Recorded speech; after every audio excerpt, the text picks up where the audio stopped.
আবারও নতুন ধামাকা নিয়ে আসছে সুপারস্টার শাকিব খান। মুক্তি পাচ্ছে শাকিব মিতুর আগুন। ঢালিউড সুপারস্টার শাকিব খান এবং জাহারা মিতু অভিনীত সিনেমা আগুন প্রেক্ষাগৃহে মুক্তি পাচ্ছে। দীর্ঘ 7 বছর আটকে থাকার পর মুক্তির মিছিলে হাঁটছে সিনেমাটি। 2019 সালের 5ই আগস্ট প্রথম আগুন সিনেমার শুটিং শুরু হয়, কিন্তু শুটিং এর 2 মাস পরই থেমে যায় সিনেমাটির নির্মাণ কাজ। 2022 সালে নতুন করে শুরু হওয়া শুটিং এ সিনেমার বাকি কাজ শেষ হয়, কিন্তু ওই সময় শুটিং শেষ হলেও সিনেমাটি আটকে যায় পোস্ট প্রোডাকশনের বিভিন্ন ধাপে।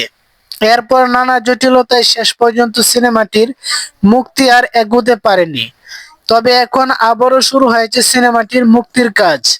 সিনেমা সংশ্লিষ্টরা বলছেন, বর্তমানে সিনেমাটির সম্পাদনা, ডাবিং, কালার গ্রেডিং এবং অন্যান্য কারিগরি কাজ শেষ করার প্রক্রিয়া চলছে।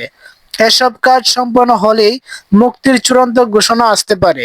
এই প্রসঙ্গে নির্মাতা বদিউল আলম খোকন বলেন, সিনেমার বাকি কাজ এখন শেষ পর্যায়ে রয়েছে। আমি চাইছি দুর্গাপূজাতেই আগুন মুক্তি পাক। সেই লক্ষ্য নিয়েই আমরা কাজ এগিয়ে নিচ্ছি।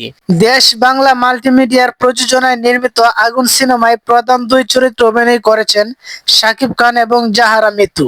সিনেমায় গুরুত্বপূর্ণ বিভিন্ন চরিত্রে অভিনয় করেছেন মিশা সওদাগর, সুচরিতা, আফজাল শরীফ, রেবেকার মতো অভিনয় শিল্পীরা। সো ফ্রেন্ডস, ভিডিওটি কেমন লাগলো অবশ্যই কমেন্টে জানাবেন। ভালো লাগলে লাইক দিবেন। আর নতুন নতুন মুভি নিয়ে আপডেট পেতে আমাদের এই সোনার ময়না চ্যানেলটি এখনই সাবস্ক্রাইব করে দিবেন। ধন্যবাদ। আল্লাহ হাফেজ।